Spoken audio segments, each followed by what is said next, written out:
Welcome to the kickoff video of our DIY deck build. As just a couple of first timers, we're diving headfirst into a second story, waterproof, fully hidden fastener, composite deck and stair set. First up is the foundation, which was an absolute nightmare to dig. So that's cool. But on the bright side, we won't be pouring a drop of concrete to construct. You see this board up on the side of the house? It is time to finally turn that into something. That's our deck ledger. It's where our deck's gonna be attached to the house, and it is time to start the rest of the deck build. Of course, that starts with the foundation. This video is going to cover all of our deck footing process, which actually should be pretty quick because of the system that I'm gonna be using. I'm gonna go through the whole process and explain what the heck we're doing for our deck foundation. For starters, let's do a quick overview of the deck. It's 16 feet wide, or it's actually a little bit wider than that for the railing. It's gonna come out from the house 12 feet, and then there's gonna be a little extension, like a 4x4 foot extension off one corner where a stair set is going to be coming down this way, so a straight set of stairs. We have 3 columns across the main 16-foot span, another 2 columns supporting that 4-foot span, and then I have another 2 columns supporting the mid-span of the stair set to eliminate deflection. We're located in southern Pennsylvania, which means there is a winter, although it is fairly mild most of the time, but we do have a frost line. The ground does freeze. Our frost line is 36 inches below grade, so all of our footings and our foundations have to be below that. That way the ground does not freeze and the foundations heave up out of the ground. So all of our posts need to bear below 36 inches, and there's a number of different ways to accomplish deck footings. I originally was thinking about doing sonotubes, or kind of a cardboard tube that you pour concrete into, and then you can either wet set a bracket that holds a 6x6 post on it, or even drill it in after it's dry.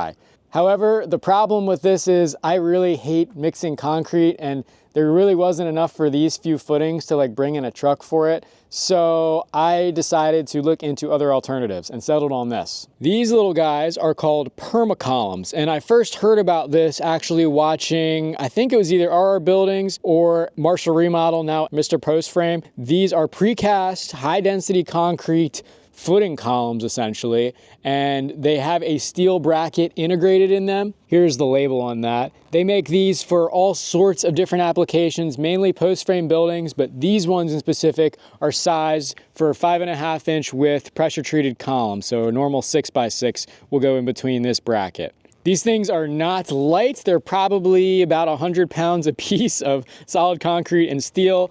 These brackets have rebar that extends down into this concrete column, and it prevents the need to have to mess around with sonotubes and pouring your own concrete. On the main 3 deck column footings, I'm also going to be installing some of these. This is the uplift hardware package that goes on these permacolumns.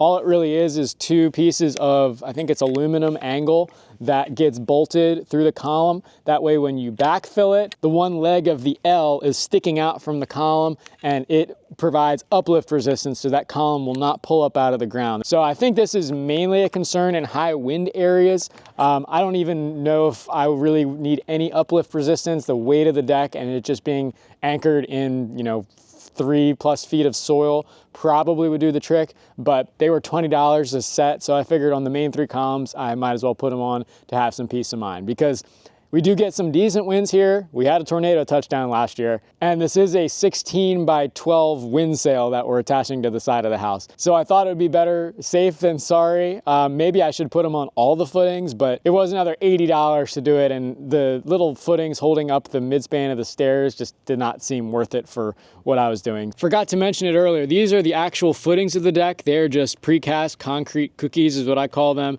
They are 5 inches thick, I believe, and this is 16 inches in diameter. They make them in 12s as well. But this little cookie is what's gonna go in the hole first. Actually, I'm probably gonna put some crushed stone in first, then the cookie, and then the column will sit on top of the cookie. Of course, the job of the footing is to spread out the weight or the pressure that's being put down by the column so that the column does not sink into the ground. This cookie will spread that load out into the stone. Let's talk cost quick on these columns and these footing cookies, because I know that'll probably come up.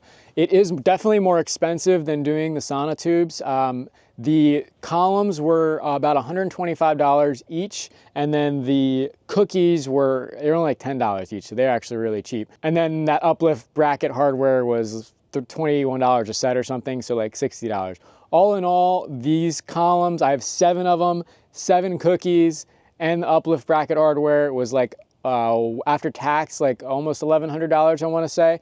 When I worked it out for the amount of concrete that I would need to do 16-inch sonotubes and get the brackets for the tops of them and buy the sonotubes themselves, it was probably in the like $600 to $700 range. So definitely about a 50%-ish premium, maybe 40% premium doing the precast route, but I just really like this product. It seems very easy to install and user-friendly, and I really hate mixing concrete. I even have this old concrete mixer on loan from a friend. So while that works and I don't have to literally mix it in a wheelbarrow, it's still a lot of work to actually put the bags in the machine, get it all set up, pour it into a wheelbarrow. Or in this case, I'm trying to pour it into deck footings. So I would have to somehow funnel it in there or shovel it in there. So I just thought it would be a better use of my time to get the perma columns and just have them all ready. That way I can just focus on getting them all plumb and in line before we backfill them.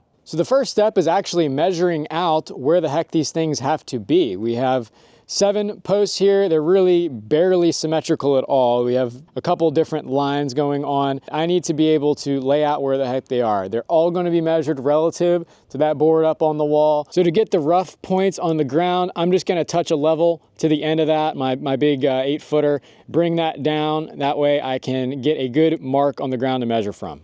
As per usual for planning this kind of stuff out, I went to Chief Architect first and laid it all out in the model and the drawings. That way I know exactly where these footings have to go down to the fraction of an inch, even though it's really not that precise at all. I'm gonna get close, I'll get within an inch or two. And then when we go to drill these holes, we're gonna be using an auger on a skid steer, and it's gonna make a big rough hole anyway, especially because we have so much rock in here. We're probably gonna have to do some work with the digging bar as well. So it's not super precise where they have to go. The holes are probably gonna end up a lot larger than they need to be, but we do need to get them in the right general location. So the Chief Architect model let me measure everything out in the virtual world. Now I just need to translate that to the real world, and it all starts from the edges of that deck ledger. It's not often I need to break the big stabila out, but when I need it, it does come in handy. This is a 7 to 12 footer is what it goes to. So this should be plenty. This tool came especially in handy for plumbing up walls because it can touch just the top and bottom plate and doesn't touch the stud in between. I just need to make a general mark on the foundation here so I know where to set my tape.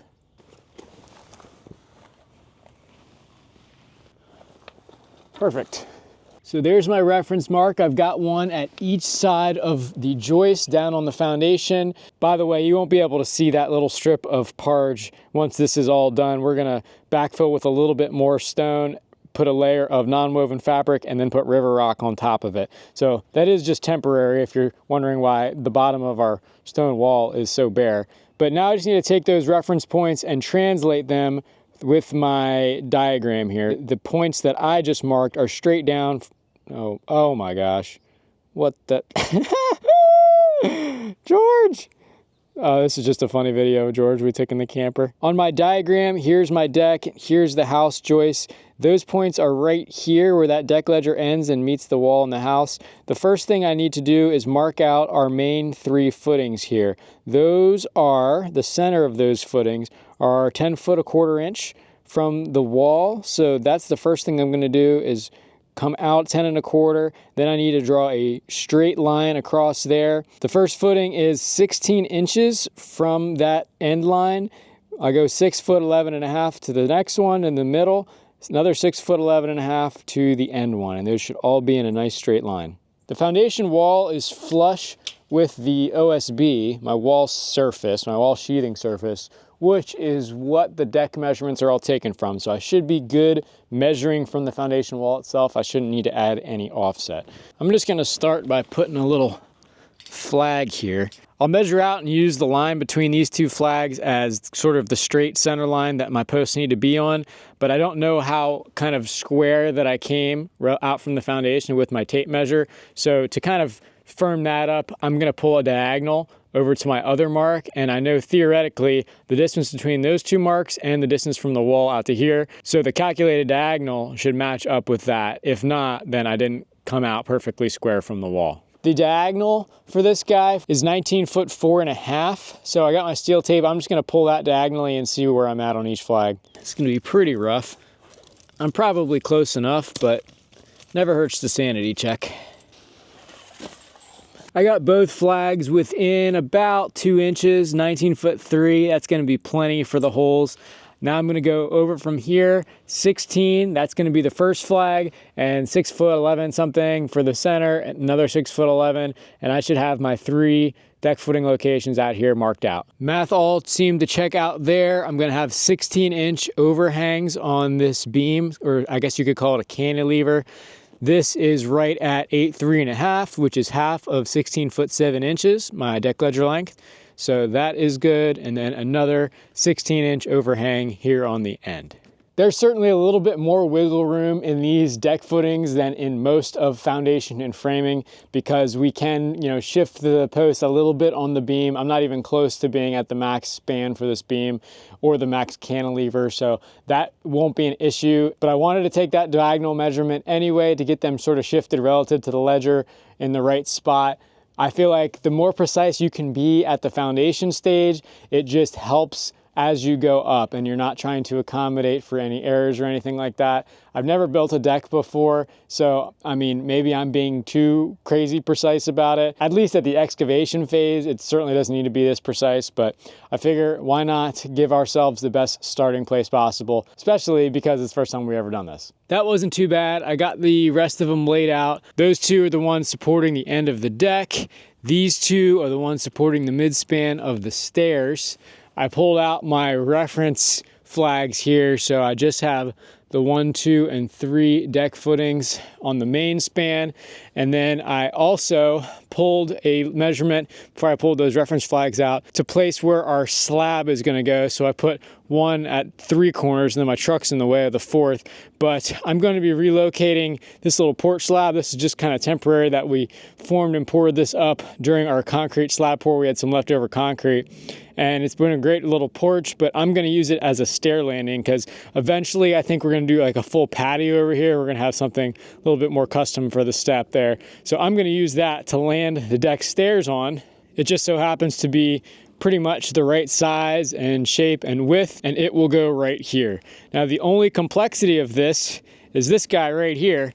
That is our septic clean out. Here's what that looks like underground. And I should say it's not really a clean out more than it is a connection for the future house. The real clean out is right there, right outside the house. This one, I put another one in so I know exactly where it's at. But the idea is this will make it easier to connect the future house septic in to this line right here. I've already got the Y in place, so I won't have to be mucking with the main line. Now, that is really close to the corner of my slab, probably within 8 inches. And that was the one thing I was kind of worried about. I'm glad that it doesn't fall on the slab because that would screw with the run of my stairs. But I think before I place the slab and frame stairs on top of it, I'm gonna dig a little trench and extend this line out beyond where the slab ends, just so that when I go to have to dig this up again, I'm not digging underneath the slab. I can just dig in front of the slab, and that's where I can connect my future plumbing into. So I'm gonna wait till Travis is here to dig not only these footings out, but our French drain. He's doing a number of different tasks for us kind of all at once, finishing the driveway, doing this French drain. I mean, I'm gonna be helping him throughout the day, but I don't feel like borrowing all the equipment and doing it myself. It's much quicker and more efficient to just have him come over and do it. And I need to focus on the difficult stuff like figuring out how to build this deck and finishing the inside. So that's why I'm bringing him out. He's gonna bring the auger for the skid steer as well so that we can drill these easily. And before I knock one of these flags over, I'm gonna use this marking paint here to mark the bases of them so I don't lose the locations. We put 4 or 5 feet wide of 3/4 inch clean stone as a base all the way around the house, mainly because we didn't love the idea of maintaining grass that close to the stone veneer or the yearly maintenance and termite potential that comes with mulch flower beds. It also works well as a walking path so we don't leave goat paths through the grass. This is a little bit unrelated to deck footings, but we are not doing very much landscaping around the house. The one little bit of landscaping we're doing is back here by the deck footings, and I have to do it before we put them in, so I figured I'd include it in this video.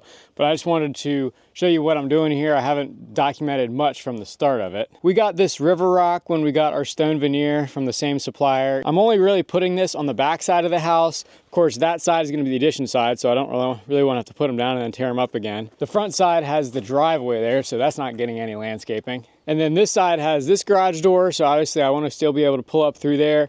And this one last bit here would be a good candidate for it, except we want to do like a hardscaped sidewalk, I think, eventually, coming from the front door and wrapping around to this door, and then also wrapping around here going to the deck. I only really got enough for the back, but obviously I wanted to get it done before putting our permacolumns here because it would be tough to get the skid steer in. Luckily, I've got Travis's skid steer I'm borrowing right now to help do the river rock while mine does the number 57s, which I'm done with.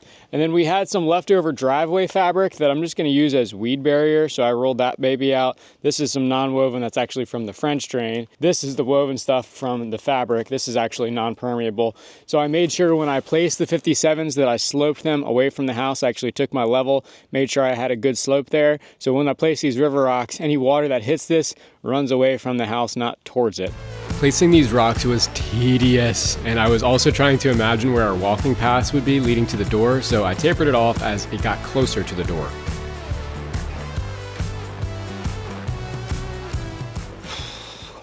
Here's one of the unfortunate realities of building. I had the bright idea to put these big pallet panel things that came off of a shipping crate at one point down on the ground before putting this river rock on it for dumping it. But that was like 4 months ago plus. No, it's like probably 5-6 months ago. These have been sitting here. The shipping panels have started to fall apart, and it kind of worked for the first one that I picked up, kind of.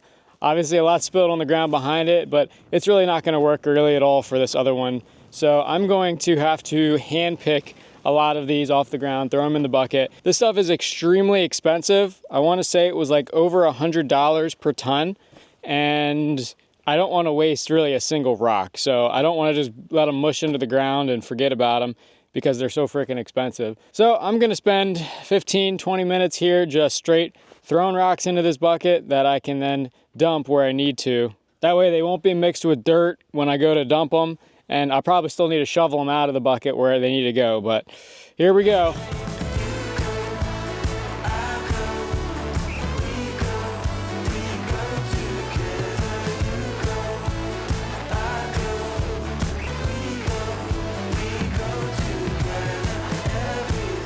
It turns out I did have enough river rock for a little strip along the side, but I did run out of landscape fabric, so this will be a good test to see if any weeds grow here versus the back where I did use fabric. Well, finally got that done. That was definitely a pain in the neck, but got them distributed. I should also note too that these were actually misdelivered. Some of these rocks are like 6-inch top size, and they told us that they were 3-inch top size, so something more like this. So they look a little bit cartoonish, honestly, with how large they are, but we were not going to pick them all up and take them back once they were dumped. The place was like 45 minutes away too that delivered them, so here we are, we got them. I think they look okay at a glance. It's just if you look a little bit closer, they look a little bit silly, but I think they're fine.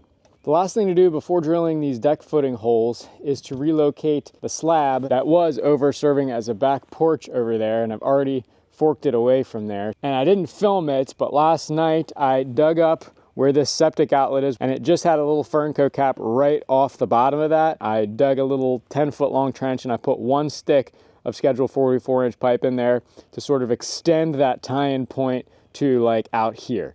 So now it's not underneath the slab, represented by the 4 pink flags, and it will be much easier to tie in the future. So I'm going to use some of that 57 stone, just put a layer of it down as sort of a bedding for the slab, help get it level, and then that will be set and ready to set some deck stairs on.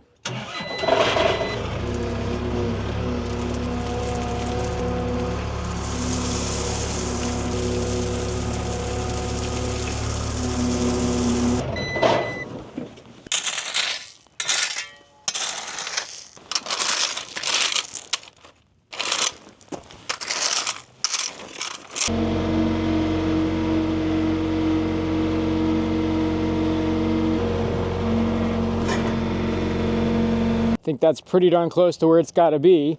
And shockingly, it's perfectly level without any extra scooping of stone. That's the beauty of screeding out the stone with the level. Now going the other way, it's not quite as perfect, which is kind of good. On this side, it's just past level. This side could afford to come up a little bit. It's pretty off. I might lift that up and shovel some stone under. But I need at least some slope because I don't want rain to gather on this thing and right out the bottom of the deck stairs. The most important thing though is it's level this way so that the deck stairs sit level and they're not cockeyed on the thing. I also just gave it the quick eyeball look against those two flags up there. Those are the two footings for the middle of the stairs. So the stairs should more or less be centered on those. And I just wanted to make sure that the slab was centered on those and that it's not twisted one way or the other. I did my best when I set those flags to measure relative to the house to get the flags nice and square, and I'm pretty much at all my corners here. So in theory, it should be square to the house, and I guess we can do any last minute nudges when we actually go to set the stairs if we notice anything's too far off, but I'd rather get it right now. So I think it's looking pretty good. All right, it's finally time to start drilling our post holes for these footings. Travis borrowed his buddy's auger and got it hooked up to my machine. We're going 3 foot down. That's frost line here, and the footing cookies will sit on top of that. Then the 40-inch columns on top of those. I've never run one of these, so let's give this a shot. 12-inch auger should dig a big enough hole for our 16-inch footings, but if not, we'll chisel it out, I guess. You just let it pile up around it, or do you like lift it out and move the dirt off? Just let it pile?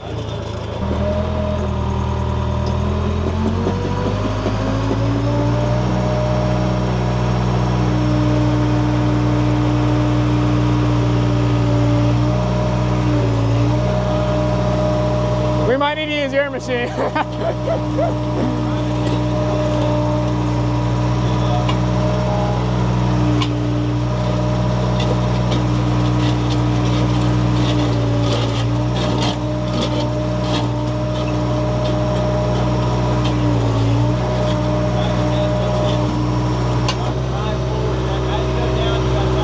Okay.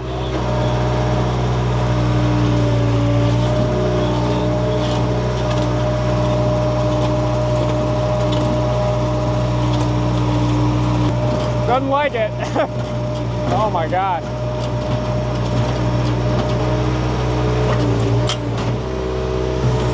Hitting something.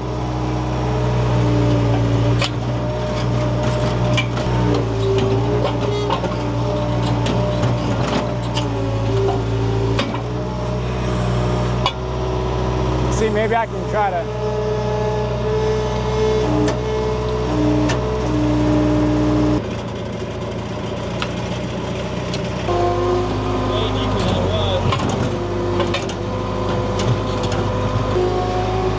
Still better than hand digging it.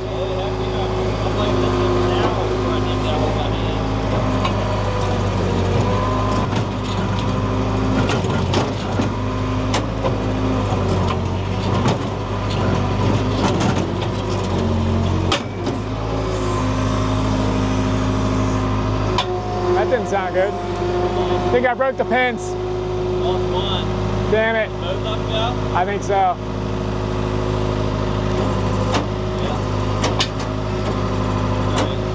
Fantastic. Just have to get some bolts. You have any bolts? Then they won't break. Not that big. Well, they did away. They don't make them round like that anymore. Now they're hex. The shafts are. Mm-hmm. But they shear stuff off in here. Oh, that's A good. problem. Yeah, I know. That's the problem with using bolts too. What, is they won't break? Yeah. Oh, they'll break. Don't you worry. They'll break before it shears that stuff off inside. I think that might have been part of it too. Just trying to stir these rocks around. Once it gets them flicked out of the side of the hole, then they're not too bad. You know what I mean? Mm-hmm. You want to make a run? What?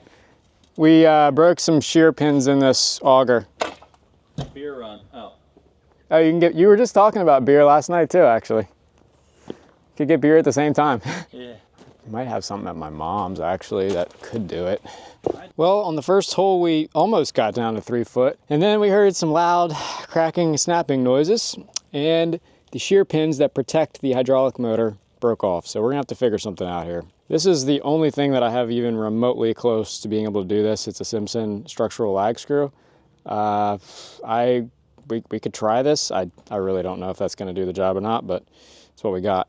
Fast forward about 30 minutes, I ran to my mom's and got literally every 1/2 inch bolt I have. If we run through these, that's a problem. And I spun it around in the hole until we could kind of see the stuff line up.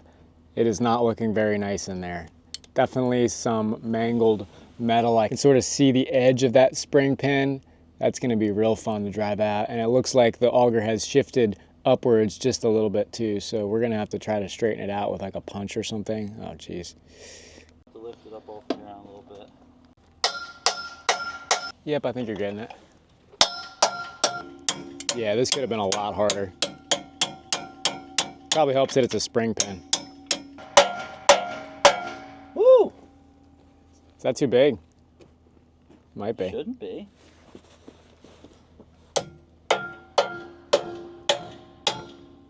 Maybe it's got to be a spring pin. Yeah, it looks like you were hitting on the edge of it. Yeah, maybe try a different one. Yep, that'll have to do. The old carriage bolt fix. I'm getting it on camera. Travis is going to explain this to Evan when this thing breaks because of these bolts not shearing.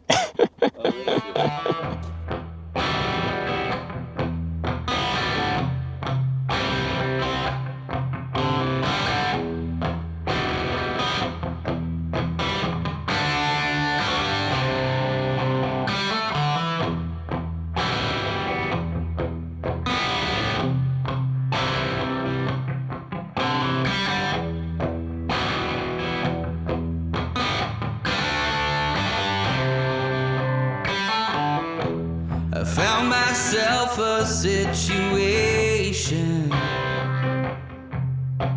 Well, there's still going to be a decent amount of hand digging in my future. In this first hole, we could only get down to like 29, 30 inches because of multiple rocks, which you can't really see there. I mean, it certainly beats hand digging, but that was tough. Then we moved on, so we've gotten 4 of the 7 at least started. The only one that's gone all the way down to where I wanted it to was this guy here. So that one is deep enough, at least 36 inches, and it could have still gone further if I wanted it to. This guy hit some rocks around 34, so that's only got a couple more inches to go. And then I'm on this one. This is one of the 2 stair supports, so there's another one like right where the auger's sitting almost. And this one, I'm really hitting some rock on up high. You can see that side rock. The good old-fashioned digging bar, this beautiful piece of steel here, has been my jackhammer, except my body is the power source for the jackhammer, so it's not really fun at all. I wish I had a real jackhammer for the skid steer. If I ever have to do many more post holes after this, I will definitely rent one of those. So I'm gonna keep hand digging and hammering and augering. Here's to hoping these last 3 holes go as smoothly as the 3rd one, which went all the way down.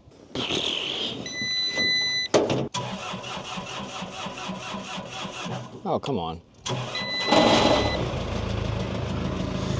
All right, here we go.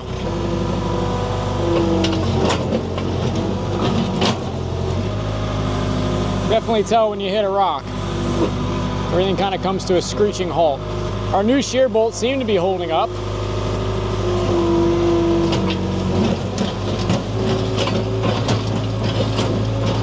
You almost gotta like work it around and try to like get the thing a little bit off axis and dig up underneath some of these rocks. It's really difficult though. Yep, don't have much to show for that.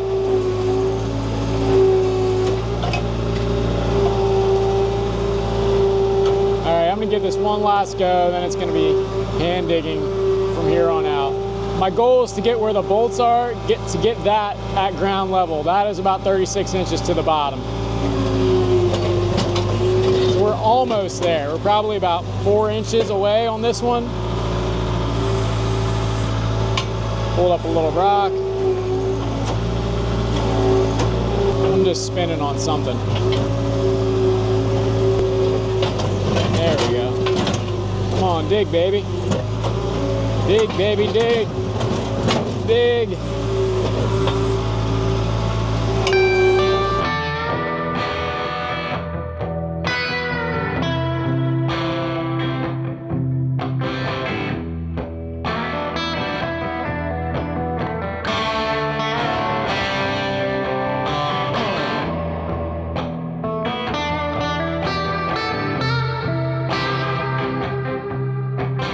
How's that old saying go?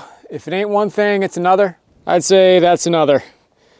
I'm not sure if this was caused by the bolts or not, but heard a nice little pop at one point when I was drilling. I'm not even halfway done, hole number 5 of 7. And I look over and see that this weld is completely separated. It's just barely hanging on by this little last bit of weld. So that's cool. These rocks are just not ideal for post holing. They're horrible, really. And I knew I was putting this thing through its paces. So I'm not really that surprised that it broke. I don't think that the bolts necessarily helped, but Travis gave it the okay. So it's his friend's auger that we're using. So he said his mechanic's gonna fix it up. I'm sure he'll just weld a sleeve over top of it and it'll probably be a lot stronger. Just looking at it from like the engineering aspect, I don't know why they would ever put a weld seam right below where the shear pin connects. That just seems like it's just asking for trouble. And here I am at the butt end of the trouble. So it's gonna rain tomorrow. I guess I'm gonna stop drilling here for tonight. I guess I'm not doing any more drilling, obviously. I just really wish this thing would have broken like a few inches away from the 7th hole and not to the 5th one, because I think I may be having to hand dig these last 2 if Travis's mechanic can't get this fixed relatively soon. So it might be more efficient, unfortunately, just to dig the last 2 darn holes and finish this number 5 hole, which is not even 18 inches deep yet. So we're not even halfway on that. Let's get started. As soon as I moved it, that thing just broke right off. I knew it was not a great idea to be running this with the bolts in. But I'm not sure if that would help or not, honestly. Maybe it's because I was putting too much pressure on it one way or the other. These do not want to come out now. Shoot, it's bending.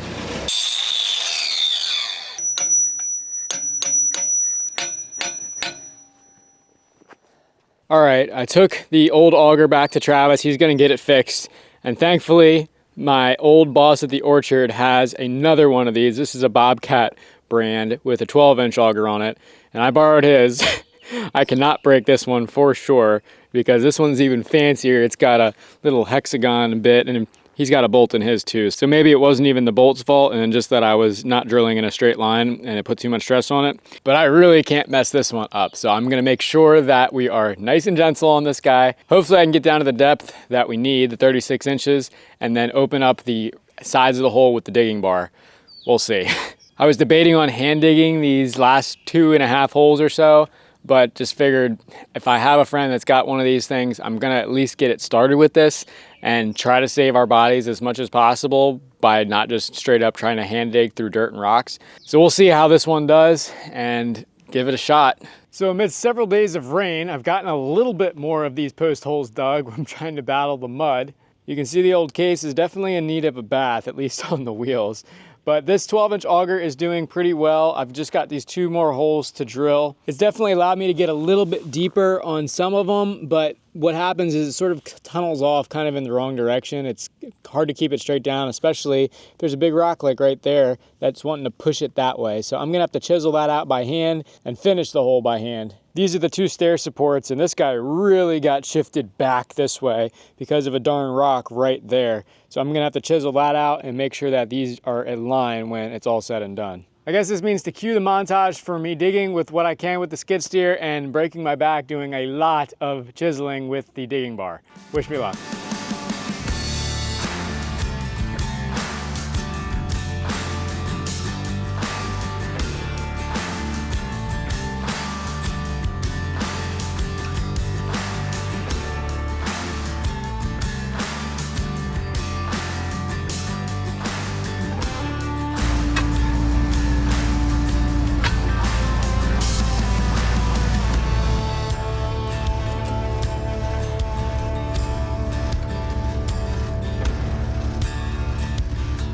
All right, it's been a few weeks. We have been letting the hole sit while working on other priorities like some interior finishing tasks and whatnot. We just got countertops today and had the crane truck had to back between these deck footing holes to not fall in. But we have Shane here today helping out, and we figured while we have some extra manpower, let's finish this labor-intensive task of digging these things out and getting these footings set so we're ready to build a deck this summer. So that is what we're working on right now. That first hole, which really gave me some headache with the skid steer auger, we were able to dig and chisel it out with the rotary hammer, thankfully. We didn't quite get all the way down where we wanted to, but it is gonna have to be good because there's just a giant flat rock at the bottom of that. Certainly not doing any settling. Our two holes that turn into one giant hole have really opened up even more now, and we do have these two footings in. Got some pea gravel underneath. That's a lot easier to level out than the big 57 wash stone. And these ones we were able to get to full depth, so they went really well. I used the Bosch grade level over there to just sort of probe these holes, and they're quite close actually, especially like 4 out of the 7. The shallowest ones I would say are this one that we just talked about, and then that far one over there, that very first footing I put in. I would say it's around 2 inches high, and oh yeah, when I drilled this hole to try to I was thinking maybe I could dig out from underneath of it or pull the thing out and dig out more, but it's probably gonna be just fine at this point, so we're just gonna run with it. As long as the stone beneath the footing is below frost line, which they all are, I really don't see any issue in having some heights just a little bit different. No matter what, they're never gonna be perfect. So in order to get a perfectly level top surface of our posts where our beams are gonna sit on, we're gonna have to either use the laser level or scribe a line or something like that to get that top surface of each post level. So each one of those posts are gonna be a different length regardless. So it is what it is there. How's it looking? Good, a little bit high on. Oh, get the old digging bar out, tamper down. We're using that little level to sort of screed the pea gravel out. Just little stones, some sand, small enough that it easily screeds out with a level.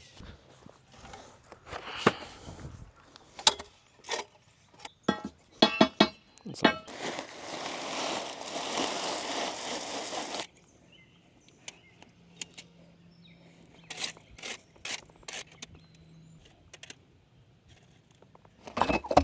ooh, did the 180. Oh boy. So much for screwing it all out nice. Yeah. Just put a giant lump in it. With a few minor adjustments on that last one, there is now a cookie in every hole. We are ready, finally, for the columns to go in. These are definitely a lot heavier than the cookies, so this could be a two-man job, I'm not sure. But we just want to make sure that they're level, plumb, and most importantly, getting them the right positioning relative to the house. So these 3 main guys right here need to be in a nice line. A similar story with these 2. They need to be in a line that's parallel to these 3. And then those 2 need to be in a line perpendicular to both of these lines and kind of centered on that stair pad there.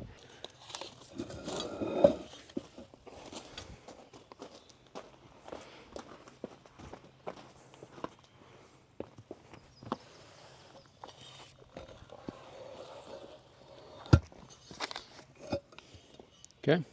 We decided to do the good old-fashioned string and batter board method. We really just got to get a string line parallel to the house, set the columns right up against that string. We know that they're nice and straight, and then get them level and plumb and get them the right distance from one another. It's going to be 10 foot minus half the width of a 6x6, which is 2 3/4 inches. 9 foot 9 1/4. And this should be the front edge of our columns. Do that on the other side and then string a line between it. I literally need to go back and watch my own footing video or like marking a layout because I talked through how we were doing the knots. I'm not doing it correctly. Well, we went to set this column in and it was clearly leaning like this and it was not going to fly. So we did in fact have to pull that footing out. Drilling the second hole was a good idea. It allowed us to pull some of that dirt back, pry it, kind of loosen it up, and then we could easily get it out. And I forgot to put the uplift brackets on at first too. So these first 3 main columns, I'm doing these uplift anchors and we forgot to put them on these ones too. So we got to pull these out of the hole, of course, and put those on. Then we should be finally good to go to get them string lined up, straight, and backfilled. This is all the uplift hardware is. 2 pieces of angle channel and a through bolt. That was like 20 bucks. So they're really making a killing on that. I should have just made my own.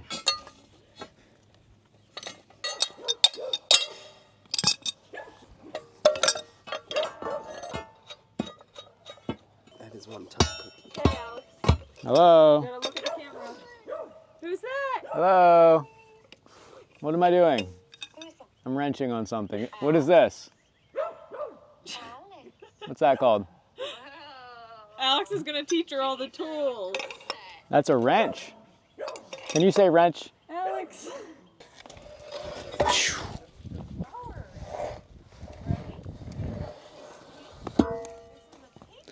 All right.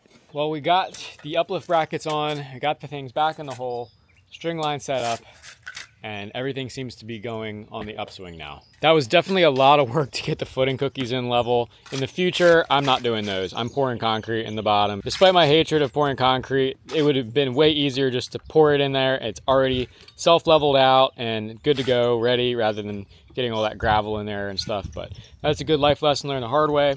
So we got our string line set where we wanted it. It's like 10 foot minus half the width of a 6x6 from the stone, which we're pretty much just approximating as the same width of that 1.5 inch thick ledger up there. But it doesn't really need to be absolutely perfect. I mean, it's going to be just fine. These just need to be in a straight line, hence the string. That way the beam is in a straight line and the joists can rest on the beam and they'll be good. So now we're backfilling. We're doing like one little layer. I made sure this was pretty plumb. It's like very close. And then I think we're just gonna nudge it a little bit after this first layer before we do all the rest. And then rinse and repeat on the other guys.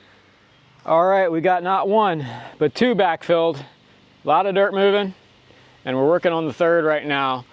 We did make a little bit of a minor mistake. We were just talking while we were working and forgot to get this one the perfect distance away from that. So this one ended up like 2 inches closer to this column than it will be to that column. It doesn't really matter that much. Originally, I was planning on only doing 2 columns, but then I figured this is kind of a long span, 16 feet or something like that. I was looking at the span tables and just decided to put the center column. Someone wasn't mowing the lawn behind us. You could hear me. Hello. She loves mowing the grass. She loves mowing the grass. And she's off. And she's off. Anyhow, I think as long as there's some support in the center, we're good. On to backfilling our last column here. String line seems to be working out pretty well. As we're backfilling, I'm just kind of checking it here and there with the level and making small adjustments, and then once it's like half backfilled, it just doesn't move anymore. It's pretty solid in there. So we're giving Shane a good workout today. Not an easy day, but we're still rolling at 7 p.m. All right, so Shane left the other day. Zach has replaced him in the deck footing helper duty. Didn't get much of this on film, but we got 2 more done. Just did another little 3, 4, 5, figured out our perpendicular dimension here for the edge of the deck, made sure our footing was within it. I definitely drilled this hole a little bit too far that way, so we were kind of on the edge of this hole, but did it anyway, got it all in, and now we are finally onto the last 2 footings to support the midspan of the stairs in this gigantic hole here. That was really, yeah, 2 holes that became 1 thanks to that massive rock. So we're gonna get through this. Drew a string line here through these other 2 guys, well, really along the edge of these other 2 posts. And my plans have a dimension from that center line to each of these posts. What's most important is that these are roughly centered on the stairs. There's gonna be a beam across them, and they're roughly centered on that concrete pad too. So we're pretty much there. It's just a matter of setting them and backfilling, and we'll be done with deck footings. I guess we'll go to the far one first. Can we get down there? Probably weasel it in there. Oh, it's all right. This is gonna be interesting because it's like filling in a freaking cavern around these. Let's go those with the direction of the stairs. We'll have to do some adjustment for sure. You got a nice shot of my ass.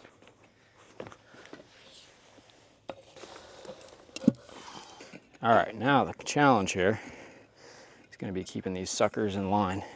All right, what did I say, 110 3/8? Yeah, something like that. So that should give us Now our... let's string through those lines. All right, we got them set about where we need them. Had to shimmy a little bit here and there just because of how shifted these holes got from the rocks the auger was hitting on the way down. Really put the bottoms of the holes in a different location where the tops of the holes are. But it is what it is, you know. It'll all ride out.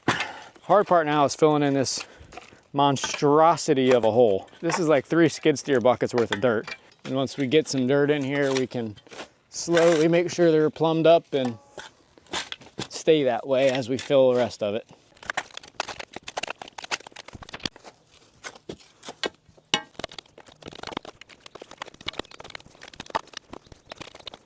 It's almost so big, I almost need the big tamper. I was gonna say you're gonna get to a point where you could probably use it.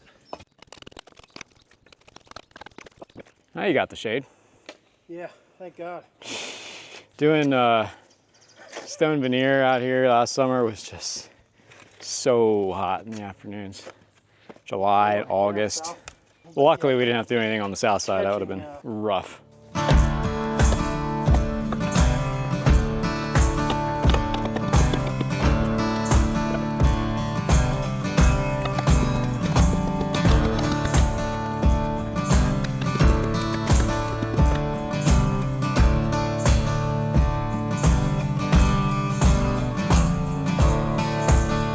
All right, well that was quite a bit of work. Zach headed out, we were about halfway down the hole. I finished it up, and now we are finally done backfilling all of 7 of these deck footings, thank goodness. But that is not the end of the shoveling, because this lovely pile of gravel over here, probably a few skid steer buckets worth, needs to get spread out all over around these posts so that we are not trampling in mud anymore. This is the last piece of exposed dirt for the construction project that I am so happy about it. We have grass growing everywhere else, thankfully, and I'm so tired of tracking mud in from walking through these deck footing areas into the house. So this one's just gonna be me and the trusty old Jackson wheelbarrow, just doing some hand shoveling and spreading all this gravel out. Hopefully I can get it done in an hour or so.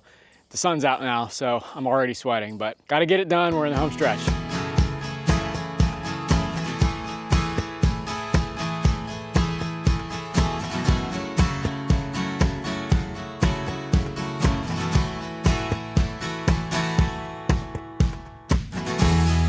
That makes 7 completed deck footings without pouring concrete, along with a nice clean area to build on. That's a wrap on part 1 of our DIY deck build. In part 2, we're tackling the frame. Best of luck if you're planning a deck this year. As always, thanks for watching, and we'll see you on the next one.